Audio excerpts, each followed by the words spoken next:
Hey guys, welcome back to another video. And in today's video, I've got another gear puzzle, which is the gear ball puzzle. So let's start solving this, and I'll meet you once I scramble this.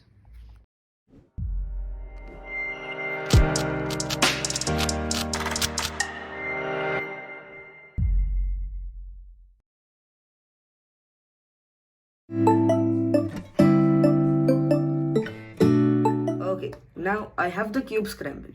And over here, let me just tell you a few things about this cube. Okay, so over here, what you have to do and how you know if the cube is safe to move is by seeing these two little dots or circles, you can call them.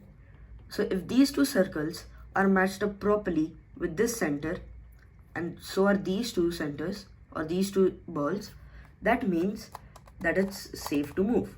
And right now, as you can see, my cube isn't moving. Okay, it is moving, but why it wasn't moving? Because somewhere it was not aligned properly. I think towards the back, because all of these were properly done. Yeah, so that's how you move it.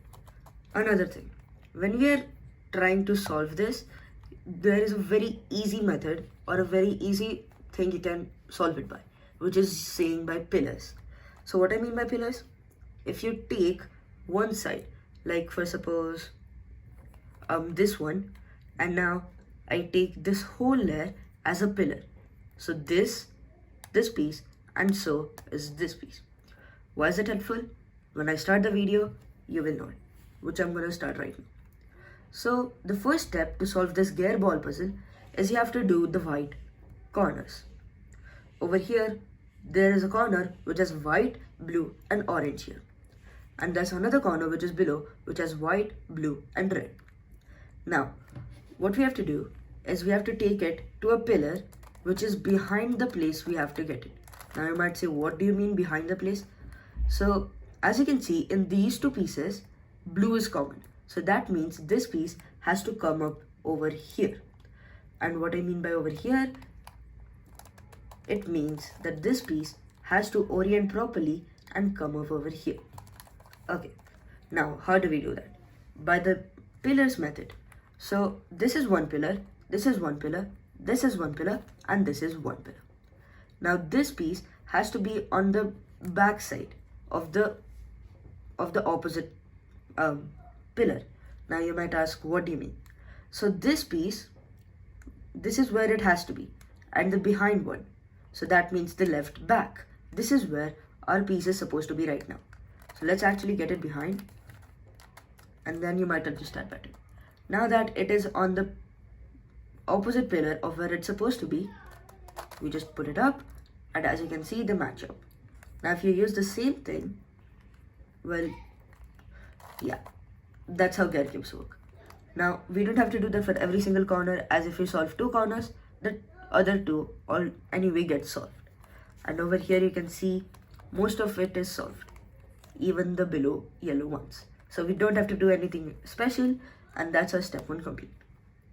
Okay, the next step is getting the middle pieces to the proper places. Now what do you mean by middle pieces?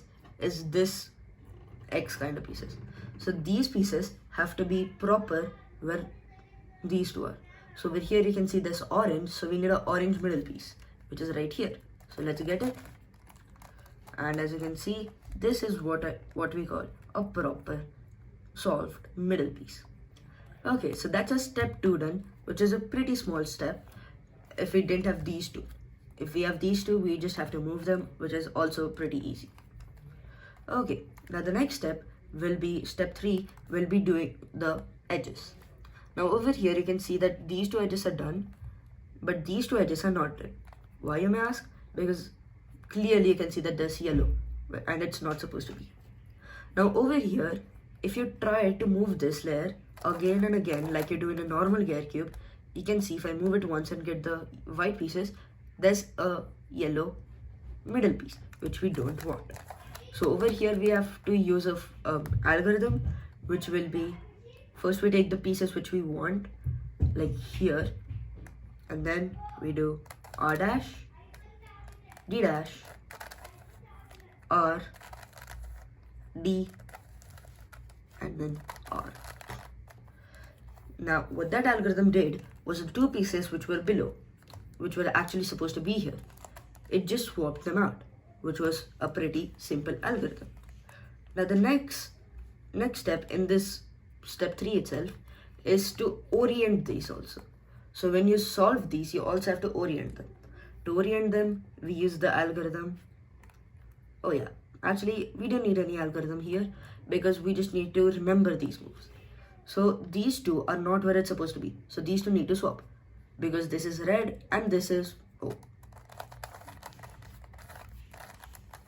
Yeah, because this is a orange center and this is a red edge. So these two need to swap. Now to do that, we do this small algorithm, which is 2R. Look at the middle pieces. So the yellow middle piece gets up. Then U, again, look at the middle pieces. Then 2R, and then U. Now, as you can see, this is correct and this is correct. Now, this is our step 3 complete. Okay, so the last step is to just solve the cube entirely. And how we do that? So let me just tell you. So first, what we have to do is we have to keep moving this cube until these edges are properly oriented. So let's keep doing that. And as you can see, this is oriented, and let's try to do the same thing over here. And as you can see, nothing is going to happen. Why? Because this is a case which you can get in Gear cubes, where only one layer is solved, but the rest two are not solved. Now what to do in this case? Take the solved layer and put it in the middle and hold your cube like this, so that the not done is facing you, the done is like this in the middle, and another not done layer is towards the back. Now you do the algorithm R, U, R, U, R, and then U. Now as you can see, most of it is solved, and to solve this, you just keep moving this layer again and again until the gear ball is eventually solved. That's it for this video. This cube was very easy. Tell me how you liked it or how easy it was in the comment section below. That's it for this video. Bye bye and subscribe. Bye.